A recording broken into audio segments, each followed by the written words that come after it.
you living in a van or just van life in itself is kind of a relationship, because in the beginning it's probably very glossy and sexy, and then maybe a month or 6 months or a year down the road, it's a very different relationship. She's beat up, ugly, you don't love her anymore, you're ready to move on to a sexier, younger van. Yeah, I get it, In Zoltan. I know what you're talking about. Trekking, heavier, traveling light. There's one thing that's right wherever I go.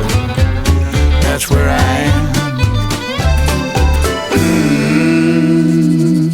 All right. Hey, everybody. Welcome to This Week in Zoltan. My name is Zoltan, and this week I got a good buddy of mine as a guest on the pod, the one and only Mr. Jake Silberman. Hello, people, and Zoltan. And me. And guy in the corner. That's Mike. Oh, yeah. And Mike, dude. Mike's here. Running the ones and two. There's actually way more stuff over there. It's incredible. Like, how much equipment do you need to hear two white guys talk? It's wild. Like, if you pan that camera around. Yeah, they're making it harder and harder to get our message out. So. Listen, the meeting's on Friday. Yeah, okay. Yeah, my favorite is the mixing board with the different colors that looks like Simon. Yeah, Remember it does look like Simon. Yeah, and you're like, you got to remember the pattern. Anyway, thanks so much for joining me. It was, I had a, not that you guys know, but I had a menace of a time trying to get here. Yeah, dude. It was so funny. A buddy of mine texted me going, how's the city treating you? Right when the first subway snafu ever happened to me. Okay. Which is I have to switch trains to the 6, and then it was there waiting for me with the doors open, and I'm like, yeah, and I ran in, and then nothing happened, and I'm like, that's not good, and then the recording comes on, something of an emergency. And I had to make the decision. I'm like, do I wait this out? Right. Or risk being way late? Or do I give it a few minutes and then catch an Uber? Yeah. Point is, I caught an Uber. There's no real end to the story. I didn't get my guest Someone coffee. probably died on the tracks, though. That's exciting. Yeah. I mean, it's sad for the family. It's a death or a stab. It's so funny because when I used to live in Southern California and you'd get so angry in bumper to bumper traffic and you're like, someone better be dead for this. Yeah. I kind of maybe felt that way too when I called an Uber, and it's like, now your $2.75 subway ride is now $31 to get the rest of the way, and you're like, are you still someone better be dead for this. Are you still paying for the subway? Yeah, are you a jumper? Oh, I'm a big jumper. You're a jumper? Dude, I live in a fucking van. Yeah, I'm not paying for that shit. No, I've always wanted to talk to one of you. You just jump it. Yeah. You just do it. What if the train's not ready? And then you just jump it, and then you stand amongst the people that paid. No problem? Dude, it's New York. No one gives a shit about anything here. As long as you're not. I'm trying to settle into that mindset because I still care about me. Yeah. No, I'd say in a few months, you'll be on our team. I think you really will. Mike, do you jump? I jumped one time and got a ticket immediately. I jumped into the arms of a police officer, essentially. Okay. But have you seen the new turnstiles they're implementing? We're not happy about that. The community is not happy. The turnstile jumping community? Are not happy. Really? No, the MTA has basically been like, we're losing $750 million from people jumping, so they're just going to come up with basically a wall. Like a door. Okay. It looks like it looks like a saloon door that you can only opens if you pay, and then it'll do like that. So, of all the and listen, I'm not here to talk about anyone's economic strife, but I understand inflation and rents are high, but it's $275. $275 a bunch of times a day. That's true. Are you moving around a lot? Oh yeah. Oh okay. I'm out there. I'm pretty sedentary. Well, you have an apartment. Yeah. I think that's what it is. My once I have an apartment, maybe I'll go back to the legal side. But right now, I'm just I'm on the subway all day. I'm not paying every time. Love it. Also, it is just I don't know. They left it open. They did. Maybe when they built those, they were like, people are decent, upstanding citizens of New York City, but the times have changed. Right. And now, I don't know. It does seem weird that the world is ending.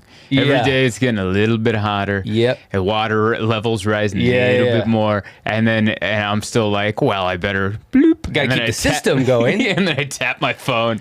I wonder if there's going to be a time when the water level's so high that we're just wading through the waters of the New York City subway station. And I'm still tapping. You're just like... And then just swim over to the podium. Be a decent guy and pay your fare.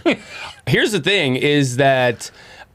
You know, how now it's almost normal that it's weird when parents are still together. Yeah. I think you are I'm weird for paying. I think you're the weird guy for paying, dude. Because I mean, I know people pay, but boy, I see a lot of jumpers. Oh no, I know, and you are especially got to be one of the few comics who pays. Really, dude? Comics are like notoriously broke.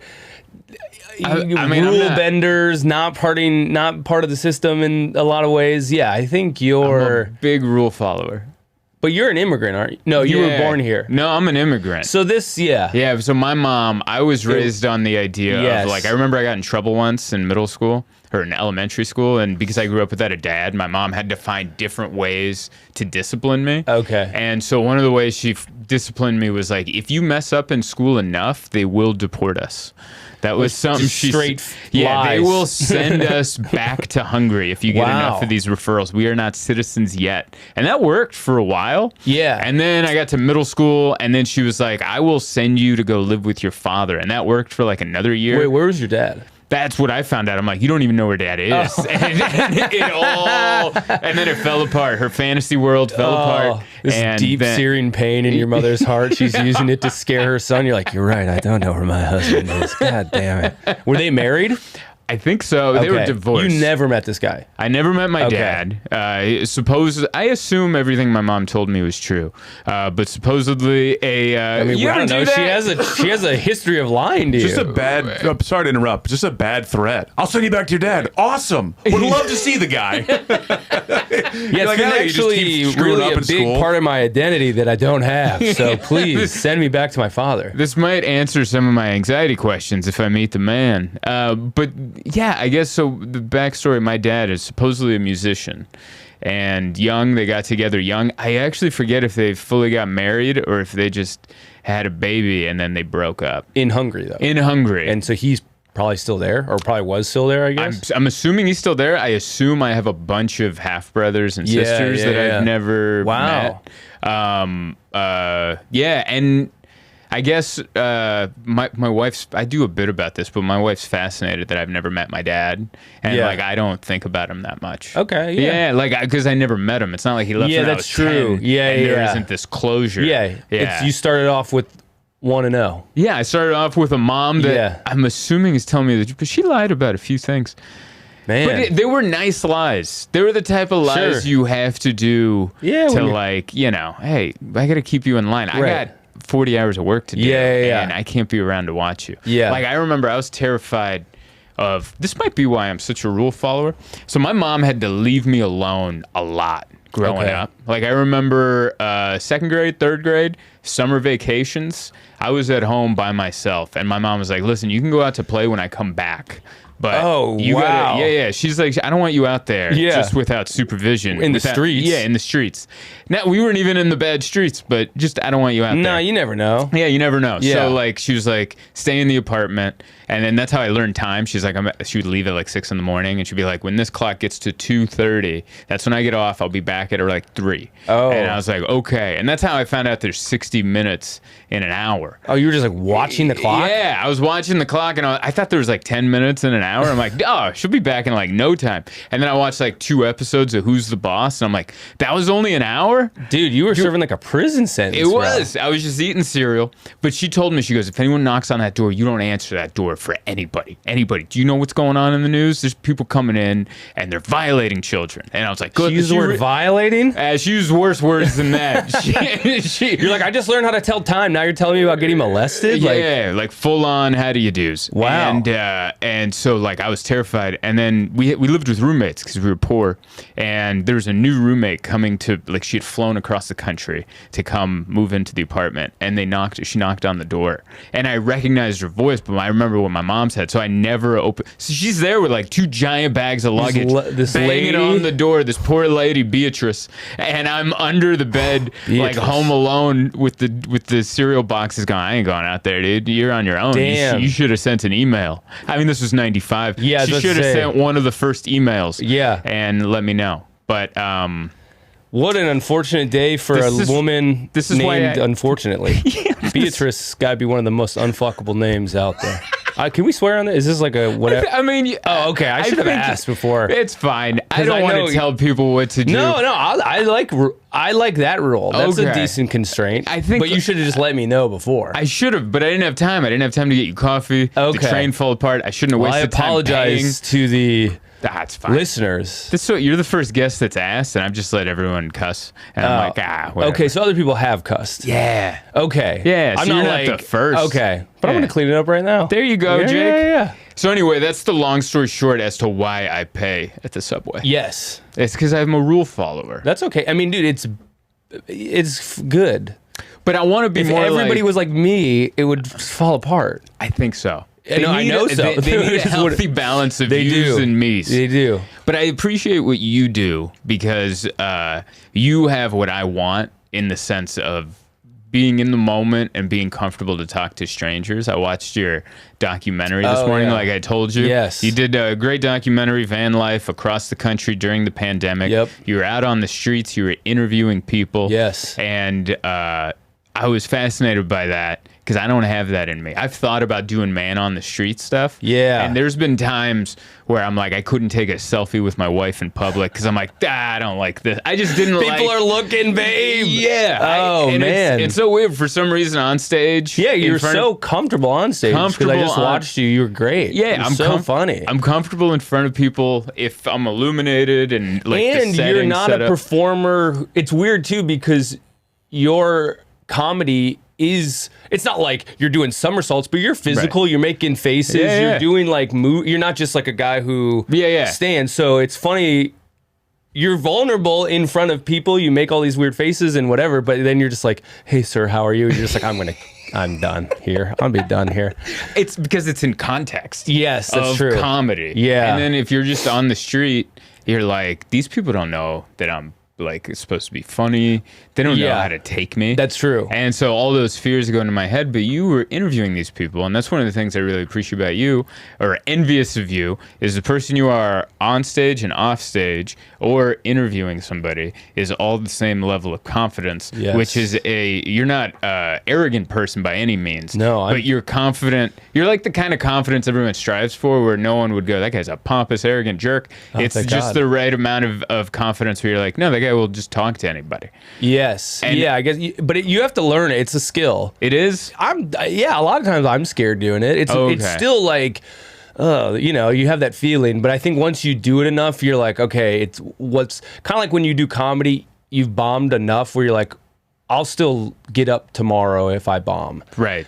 You do these interviews, some of them go weird or bad or they're uncomfortable. You're like, what's the worst that could happen? Like, they're not, I guess some of the places I went, they could kill you. But, for the most part, like it's just going to be weird and then you move on and you find a different person. That's true. I want to go on with this, but what's the name of it so people can check it out on YouTube? It's called Back at It. It's just on my YouTube channel. Go check Jake it out. Silberman, yeah. But that's what we're talking about right now. The interviews went one of two. Well, they went a bunch of different ways. My favorite one was the one at the end in New York City where you're interviewing someone in Times Square. Oh, and then they go, I'm actually going into a studio to watch someone make like an album. Yeah. And then you go in there and it's this packed studio with, I'm assuming everyone's like rap artists or like their friends. Or their friends. Yeah. And you're just amongst them. And were you uncomfortable?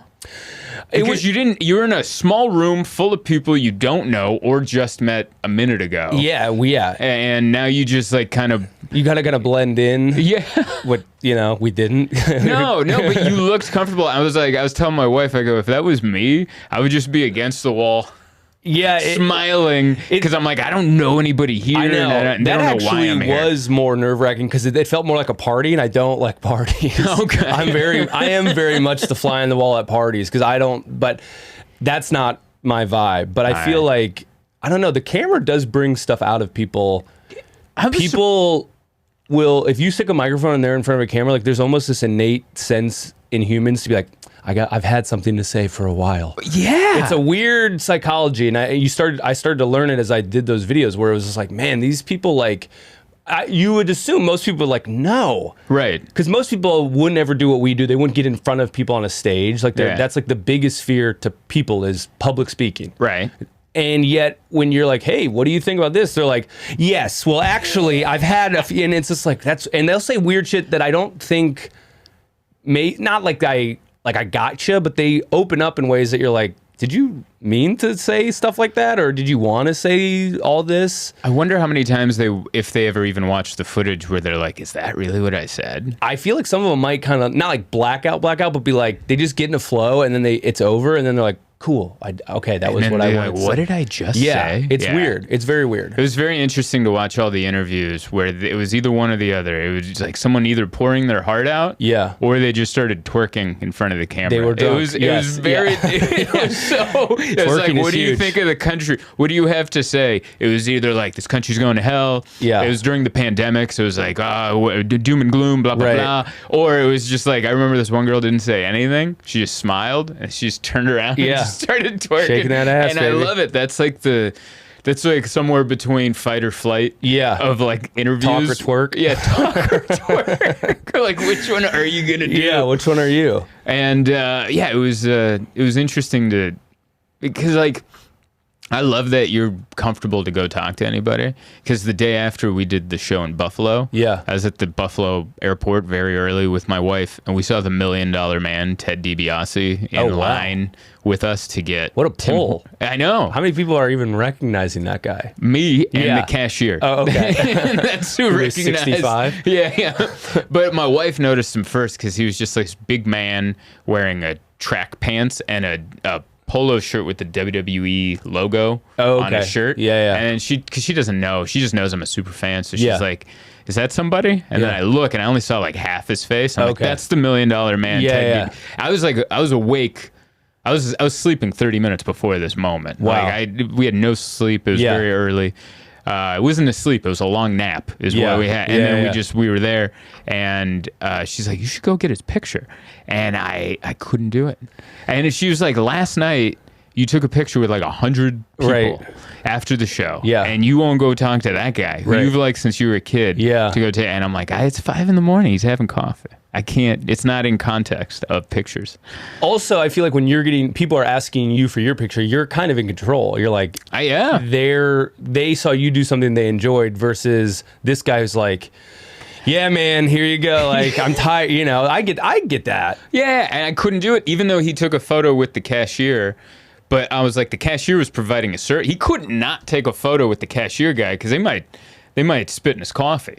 It's funny though. You better be nice to the. Do you not have the like comedian thing where you're just like, I gotta do this because it'll make me uncomfortable, and worst comes to worst, it'll be a weird story? I do that sometimes. Okay. I do where that you're just sometimes. Like, I'm not comfortable, but if I'll say this thing, and then it either is like goes the way I wanted it, or it's like, then you can bring it to the stage where you're like, dude, I said this thing and it went haywire, or what? I don't know what you're really saying, but you know, like, I called him out for his abuse of the Mississippi welfare system, because he stole like $2 million. Oh, he did? Yeah, it was like some weird. Him and Brett Favre. Yeah. Wow. He funneled it through his church. Somehow he runs a church. Good for him. Yeah, well, you know, I mean, it fits his gimmick. He's a villainous $1 million man. He turned heel in real life. Yeah, he just kept his gimmick alive. Wow. But yeah, I like to step into things that scare me, but I take a long time to do it. Sure. Like, one of my reasons for moving to the city was it scares me. It's a very big city. Yeah. On the comedy aspect, it's intimidating. On just a living here aspect, it's intimidating. Totally. And so that's why I wanted to live here. Yeah.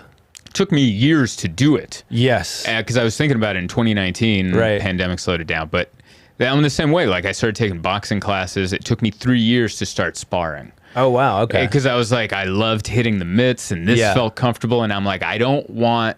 You feel immaculate when you hit pads or hit a bag. Right. You're like, I might be the strongest man alive. Yeah, Tyson better watch out. Yeah, I think if I punch someone in the face, their head would explode like a ball of chalk. And then you don't want to spar to have that fantasy taken away from you. And you probably don't want to get punched in the face. That's what the fantasy being taken away from you is. You getting punched in the face and reality hits you. And then I'm like, you have to go do it because you're scared of it. Yeah. So I started going sparring, and both happened. Both of those things happened. A little bit of the fantasy got washed away. Yeah. But then not all of it. And I was like, I'm actually okay. I punched a guy in the face. On the tour? No, I'm saying you. Oh yeah. Being me. like, wow, I punched a guy. I got punched, but I also punched a guy in the face. It was weird, and then at the end of it, you never feel more alive. Like hitting another man? Yeah, hitting another man, having them hit you. Yes. It's like, it's the whole kind of theme of Fight Club. Totally. Where afterwards they're like, primate violence. Feel alive. I would come home, I was in such a good mood. My wife was like, you should punch people every day. Yeah, I love you and now. get punched. Yeah. You're in such a better mood. That's so great. But so that's my thing is, you, from the outside, I don't know what goes on in your head, but from the outside, you step into things that seem scary to me easier than in a way I would do it. Like, I would have so much more forethought and fear and tepid, like, getting in. But you stepped into things that scare me. Marriage. Oh, yeah. Loving relationships. Those are crazy. Those are scary. Those are terrifying, dude. And they're never accomplished. Like, you're never done with them. I was reading this book, and they were talking about marriage. It's like, marriage isn't a destination, or a relationship, marriage or otherwise. Yeah. Relationships aren't a destination. They're like constant. You constantly work on them. Right. You constantly have new things come up. You constantly have different things to deal with. And in a way, it's like everything. You know what I mean? It is. But it's everything. A lot of things in life are, I work on this inanimate thing. I work on my act. I work on a piece of work. But when it's another person and they have feedback, they're like, I don't like that. You're like, well, I thought it was going to go this way. So, all right. Thank you for that. That's like a whole other thing. It's the part of it I really like is my wife, amongst many things, is my piece of honesty in life. That's good.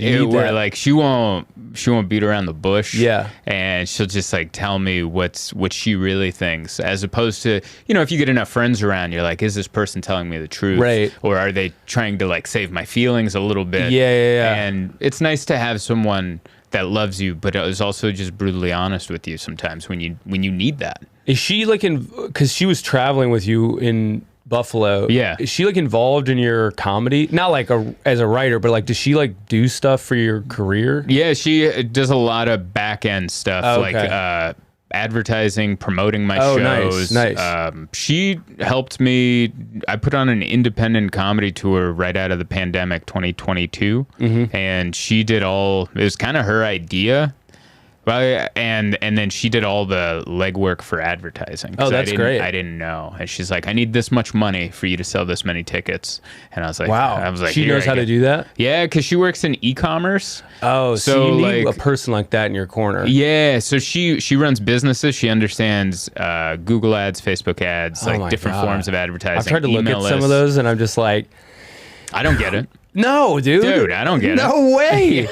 There's like that, like even like the Facebook business page, like I'm just like, if no one shows, that'll be better than trying to figure this thing out. Like, I have no clue. That's really nice that you have a person who's can perfect. Do that, and like, she can come on tour with you, it seems like, or go to shows sometimes. So in 2022, she came to pretty much all of them. Yeah. And she was a huge help, helped me sell merch, and just kept my head on straight out there, because it was a lot of road work, and she kept it fun. Yeah. Because I don't leave the hotel room really otherwise. Yeah, I don't usually either. I mean, I guess it depends on the city. Right. If there is a place I haven't really been before, I'll try to go out. But if it's kind of like a hotel, maybe like either you've been there or it's kind of in the suburbs, you're like, well, what's the point? And as a guy who lives in a van right now, a hotel room with a bathroom and like a TV and air conditioning, I'm just like, this is the vacation, dude. Like, this is really the reason to do the road, is like this right here. So leaving, it seems like, oh, I have to be outside. Like, I'm always outside. It seems stupid to be outside. No. Yeah, especially if it's a good hotel. Oh, like, if it's a really good hotel, it's like, why aren't we naked in robes? Yes. Watching TV. And watching the channels we don't have at home. Like, it seems kind of a waste, but she would come along and make me go out and see and do things. I mean, that is better for you. It is better, because you end up with more stories, more stuff you can say on stage, instead of like, I was naked up until an hour ago. Which is funny. Which is still funny, but after you say that, what else do you say? Right, yeah. You're kind of there, you know? Yeah, no, I do like that, but... well, that's cool that you guys have that. No, we have that, and I was about to say, like, you living in a van or just van life in itself is kind of a relationship, because in the beginning, it's probably very glossy and sexy, and you're like, what's tomorrow going to bring? And then maybe a month or 6 months or a year down the road, it's a very different relationship. Of the She's road. beat up, ugly. You don't love her anymore. You're ready to move on to a sexier, younger van. Yeah, I get it, In Zoltan. I know what you're talking about. Van life is so weird because, like, the documentary, I bought that van in the spring of 21. So we were still in the pandemic. Yeah. I was supposed to move to New York in 2020. And I picked the worst timing. Like I had a day job still, and I put my 2 weeks in like March 6th. I'm like, see you later. I'm going to follow my dreams. And they're like, that's great. You know, you've been here for 4 years. And I had been in Portland for 7 at that time. So it was kind of like, you know, I'd kind of peaked out at really what I could do in Portland. And I was like, cool, 2020, I'd picked it, going to do it. I'm moving in. I was going to move June of 2020. Yeah. 2 week notice. Like a week later, they're like, well, this thing is real, I guess. And I was like, hey, could I like not quit? And they're like, no, you already did. And I was like, well, could you like lay me off so I could get unemployment? They're like, nope, you quit. So like I went into the pandemic being like, oh, I actually like messed up my entire life because like, dude, I was living in a house with my girlfriend at the time and one roommate, but my girlfriend and I each had our own bedrooms, even though we would sleep together most nights. It was just, it was just nice to have a little space in the house. And did you guys meet in the house as roommates? No, we were dating, but it was just like the Portland rent was so cheap that like, we basically were like, let's just have 2 rooms. So, you know, especially with comedy, sometimes I'd come home later. Like, I think it is healthy to once in a while be like, I'm just going to do my own bed tonight. Absolutely. So, like, it worked out well. But in preparation for the move, I had given up my room and moved into hers. So we were like, I was saving money that way. Pandemic hits. Now you're like, oh God, like you're in this room. Her bed turned out to not be good for 2 people. It was like kind of an old mattress. I was sleeping on the floor. Oh, wow. No unemployment, no job. New York wasn't happening. Like, I just was like, dude, like, what happened? Yeah. And this was all within, like, you know, a couple months. Everybody was like, we went from like, hey, Jake, good luck out there, to be like, what are you doing? And I'm just like, and yeah, it was rough. So I ended up buying the van in 21. And I, you know, because that's when comedy was kind of like, like some people were doing stuff, some people weren't, but there were opportunities available in 21. Texas and especially Florida. in the summer. Yeah. And in the summer, almost everywhere. Because that's what the documentary was like, hey, this is the summer where kind of things are opening. And so I did the van life for like 2 months that summer. In 22, when I got here in November of 22. Okay. I left Portland in June in the van. I was on the road basically from like June till October, found an apartment here, did like another month on the road, and then left the van at my parents' house, lived in an apartment. So that was like year 2. And then this is the 3rd summer of like van life where like you have an apartment here and there sometimes. And then like, sometimes full van. I gave my apartment up at the end of May. So June, now it's July, and I'll probably be in it till the fall, basically. Okay. So I'm doing these like chunks of it where it's like, it makes sense for touring life. I don't know, for some reason paying New York rent and you're not here just seems like it's hard. Such a waste. Yeah. It's like Portland, when I would leave for weeks at a time, it was like, whatever, my rent is $500. Wow. But like my eyes just lit up at 500. Could you imagine? I mean, dude, the last place I lived in Portland, me and my girlfriend moved to a different house where we still had a couple roommates, but we shared a bedroom and had an office, and together I think that we collectively paid $700. Wow. So we were paying $350 each. So like for me, it was like, yeah, I'll see you in a month. I'll do this whole tour. But then it was like, what? Like that was an afterthought. Right. But here it's like, all right, I'm paying what, $1,000, $1,100, $1,200 to not be here. So I just like the van just was like, I got to do that. Yeah, that is so true. Paying that much in rent and not just spending most of your time in the city does seem like a waste. But you want to do both in a way. Because, you do. It's tough. Yeah, it's a weird balance. Like I kind of feel that way because I'm on the road a lot. Yeah. But I want to be here during the week. Of course. Like I want to be here Monday through Wednesday at least, and then if I'm gone Thursday through Sunday, then I guess that's the best case scenario because I got to be out there to make the money to live here. Totally. So it's a weird. Because you don't have a day job, right? I don't have a day job. I haven't had one since I quit that one in 2020. Congratulations. Thanks. I mean, you know, I'm eking it out, but hey, you haven't quit. I haven't quit. Yeah, like that's yeah.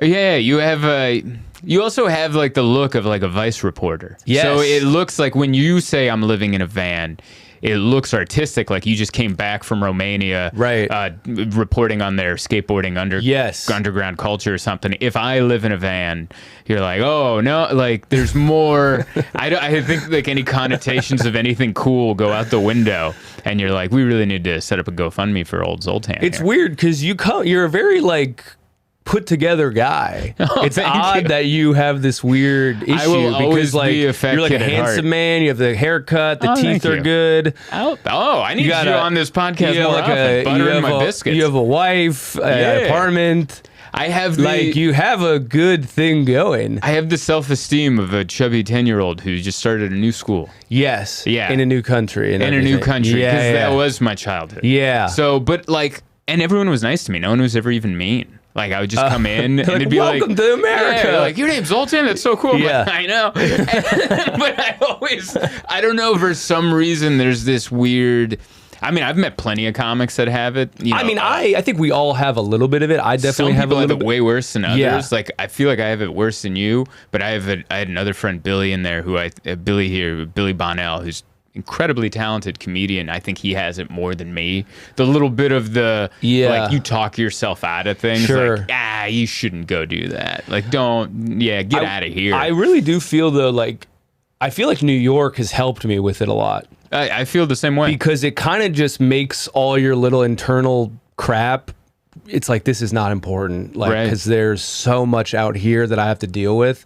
Like, it kind of forces your internal world out.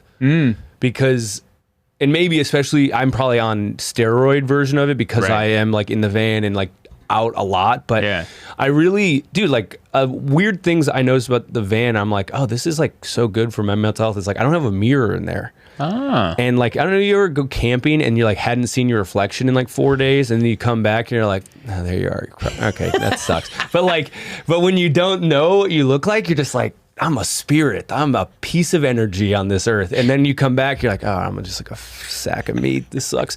So that's not what I expected you to say. Oh, really? I thought you were going to say, have you ever not seen your face for 4 days because you're camping and then you see your face and you're like, hey, that's a handsome young man right there. No, you come back and you're like, oh, look at this piece of death in front of me. Yeah, no, it's just like, oh, you look worse. But yeah, I think it's like my whole life is just forced out into the world that I don't have as much like doubt. And I think I like have, I don't know if you have like the ADHD brain kind of. It's hard for me to stay present. Yes, but for me, the pace of the city really helps with that because I'm like, everybody else is going fast. Everybody else is working their tails off. Like, that makes more sense to me. I don't know, like my girlfriends have always told me, like the last 3 girlfriends I've had, they're always like, you're like a workaholic, like you put in, but that's just, it's not really like I'm trying to prove something. It's like, this is when I feel the best. Yeah. Is when I'm always moving and I don't like, if I'm at home for like a day, I'm just like, dude, I got to get out of this place. Like one day I can give myself to be like, oh, I'm just going to hang out at the house. But after that, I'm like, I got to be out there in the world. I totally relate to that. And the New York experience is that at its probably biggest level. It's like, cool, everybody here is out. They're doing it. They don't have time for any of your crap. They don't. So don't bring it. And like, just keep it moving. And it makes it more comfortable to reach out for things. Yes. As with getting on a show or a podcast or something. For me anyway, I have to like work myself up and then message somebody. Me too. And but the fact that like if I sit at home, nobody will reach out. Makes me do that more. Right, because they don't. You know, back in Portland or for me in San Diego, I wouldn't have to reach out to anybody. Never. People would be like, "You want to come do the show tonight?" And I was like, "Yeah, that'd be great." Of course, and then you go do like a 30-minute set. Yeah, You're like, this is awesome. Yeah. And here, though, you know, we're in the giant pond now. They don't need us here. Don't need us. I like being in a city where. I compared New York City to like a cat, like where they don't need you or want you. but if you work really hard, they might tolerate you being around. Yes, that's true. And it's kind of what the city's like. And I'm like, I kind of like living in a situation like that. I remember that I came here the first time. My aunt took me as a bar mitzvah present, so I was 13. So that was I was 13 at the time. She took me here for a week. It was just her and I remember being like, I was hitting puberty, obviously, so it was probably the anxiety was all my stuff kicked on puberty. Okay. Pre-puberty, like elementary school, I don't remember having any of this stuff. What do you have? Just like anxiety, depression stuff, but I just remember as a middle schooler and high schooler, I was like, whoa, I don't feel good anymore. This sucks, and like, I didn't have that as a kid. I know some kids have it like early, but I think it just chemicals in my brain were like, you should feel you're sad. a new guy now. Yeah. And I remember coming here and just being all that kind of lifted because I was like, no one cares. I loved being a face in the crowd. Mm-hmm. I felt like there was no pressure on me anymore. You're anonymous. You're in that totally giant, anonymous. And no one, like, I think some people come here and they're like, I need somebody to notice me. But I love just being like, I'm walking by all these people. They don't care that I'm here. And I don't care that they're here. We're just like kind of ships in the night everywhere you go. And I loved that there literally was a person from every country on the planet. Yeah. I was like, who's going to be an asshole to anybody here? Like, everybody kind of has that low level New York gruffness. Right. But the idea of like somebody being like kind of overtly prejudiced, or you're just like, dude, like, you came to the wrong place. This is the worst place for you to be. But yeah, being a racist in New York is kind of like, when like bears are trying to get the salmon that are spawning upriver, and there's too many salmon, so they can't choose like who which one today? Yeah, I can't. There's just too many around me, and they just can't really. There are clearly like people who are like, the Puerto Rican, or whatever. But even then, they have to live next to them. Yeah, they can't be so like. They kind of got to be like Juan, like right after, like, so they can't be totally separate. I think what you're trying to say, and maybe I'm wrong, but you can correct me, is New York City, because of the diversity and the population, it doesn't solve your racism, but at least prevents you from acting on it. Yeah. Because you're like, well, I'm my landlord, like I can't, what am I supposed to do? You're not going to be like, you should get out of this country. Like, I'll have a egg on rye, like you can't be like the dude's the bodega guy, so it's like you have to deal with people in a way that you don't otherwise. Maybe that is a practical answer to hatred and racism is just overpopulate the planet with everybody, and then just be like, well, we got to get along. I guess I'll have my thoughts. You also realize, like, well, people in my group suck too. Mm-hmm. You ever been on the subway and you're like, an annoying white guy. I guess we can't. We're like, if you were a racist and you're like, whites are the best, and then you see like a white guy playing music out of a broken speaker, like, oh, he's dead in the race war for sure. Like, we gotta go.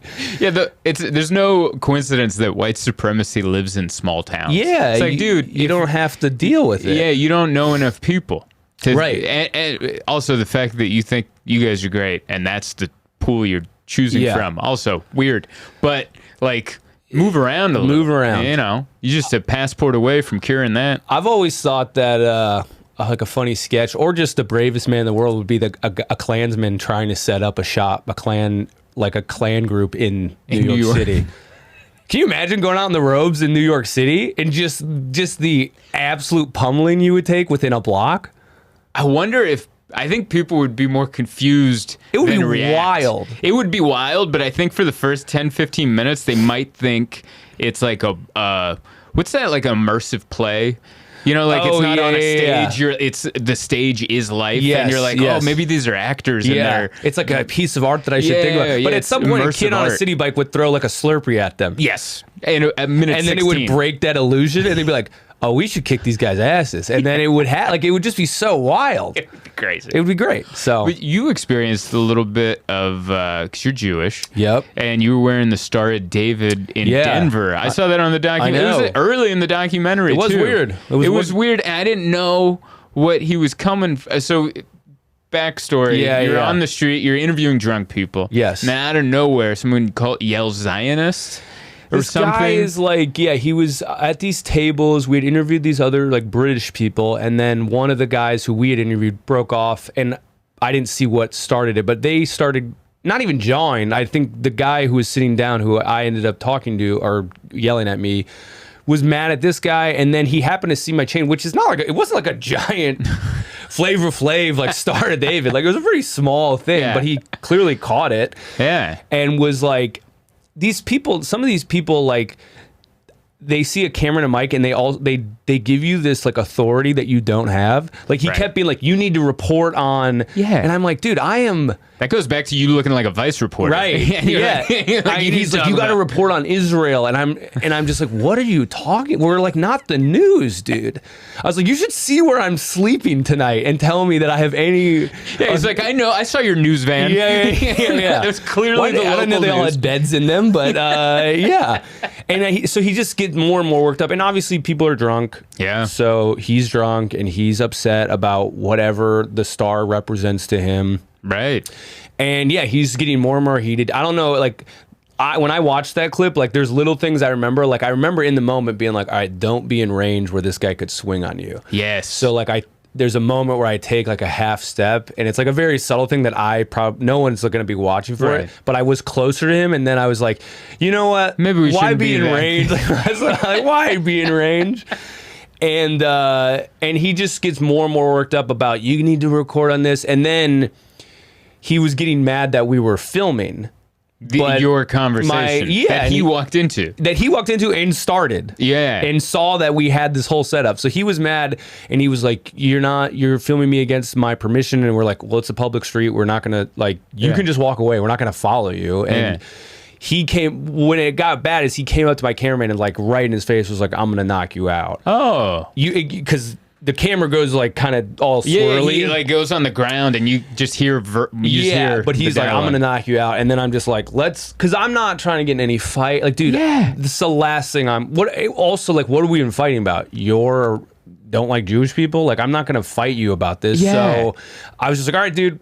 I just pushed my cameraman down the street, and then you hear him being like, what does he say? Jew, something. That's when the truth came out. Yeah, that's when it was like, oh, you're not mad about Israel-Palestine, dude. No, you just don't like Jews. And that's what I was trying to get out of that conversation the entire time. I'm like, is he have a real thing against Israel's policies against Palestine? Right. Or is this like a very simplified, no, I just hate Jewish people. And that's what it was. That's what it was at the end. At the end, and you're like, oh, that was the answer. That was the answer the whole time. Yeah. And it's just like, all right, man. And like, whatever. I don't know, dude. If you're going to be that way, like, but I'm definitely not going to get in a brawl about you. Like, I mean, I'm not going to get in a fight. How do you, there's no, if someone has hatred towards your group of people or any group of people, there's no conversation that's going to solve it. No. And a fight definitely won't. No. That'd be crazy if it did, though, wouldn't it? I know. Like, it's just like that documentary like, smash cuts to like next year's Hanukkah at the Silberman house, and he's over there like, he's like doing with the black guys, like, I guess you were right, man. You guys are the best.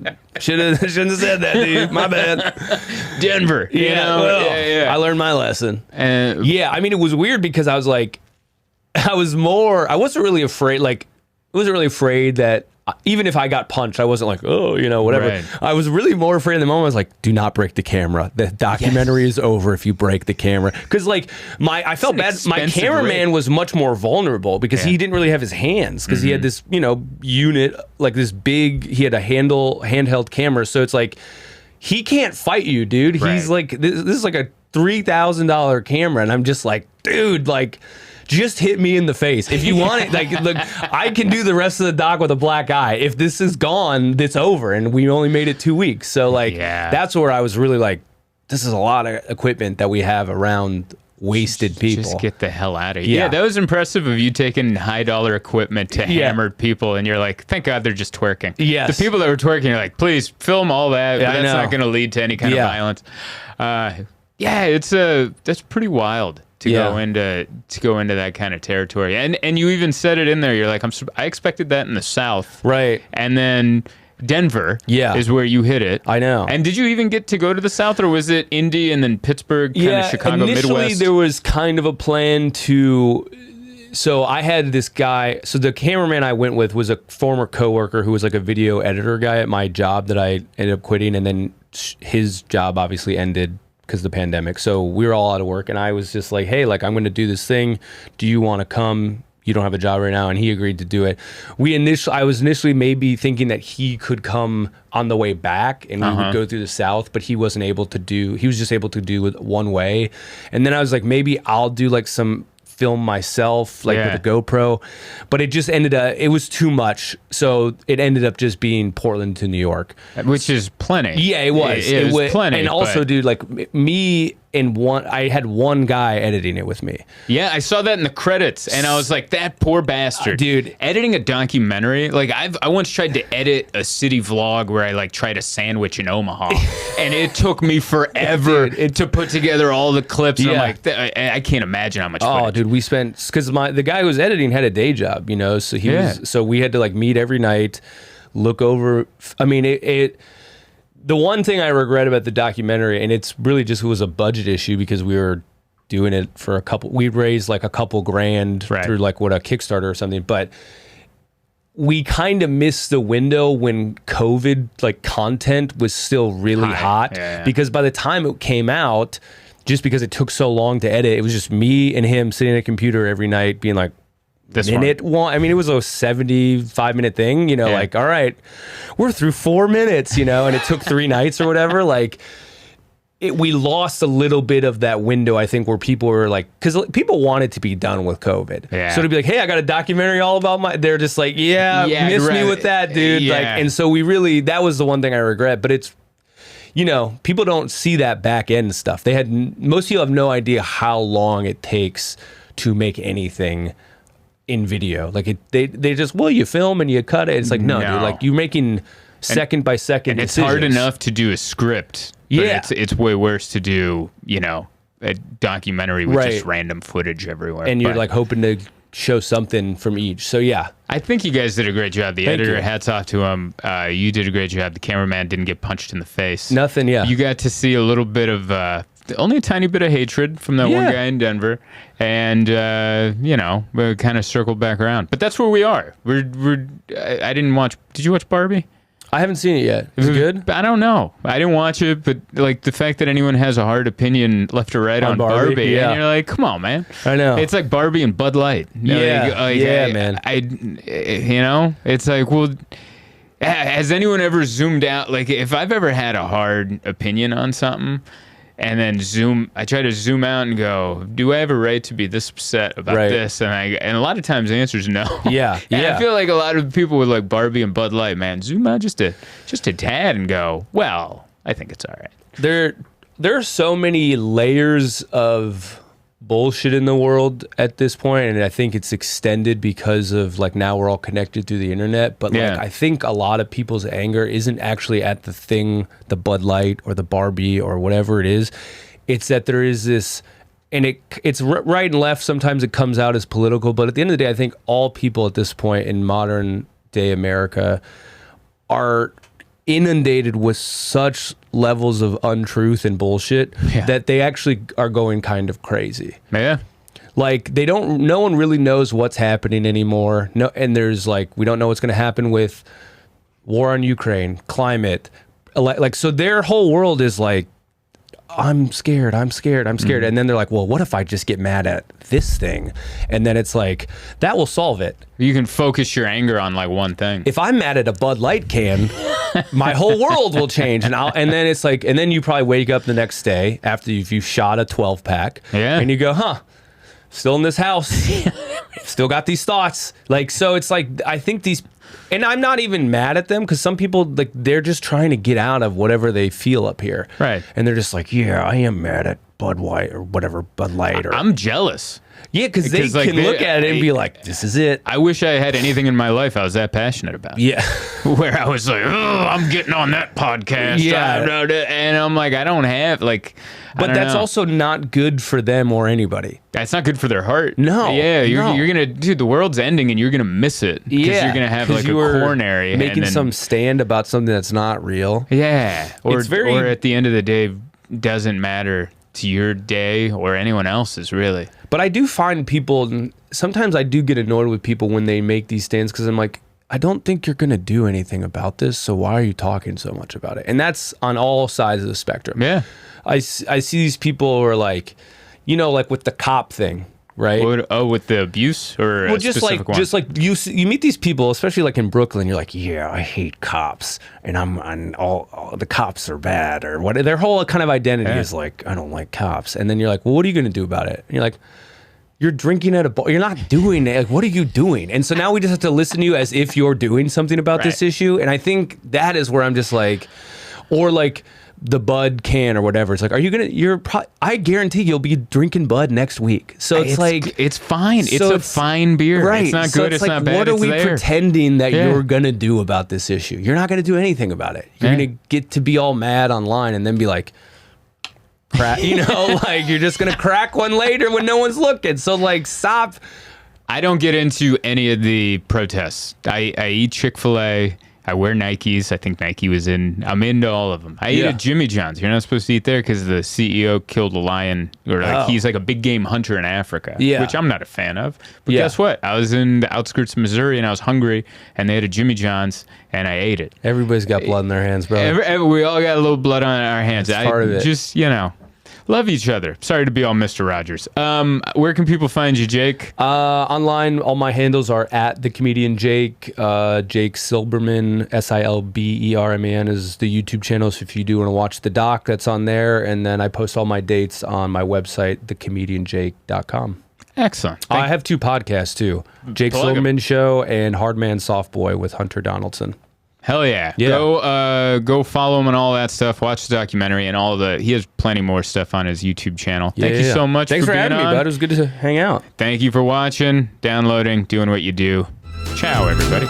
Trekking heavy or traveling light, there's one thing that's right wherever I go.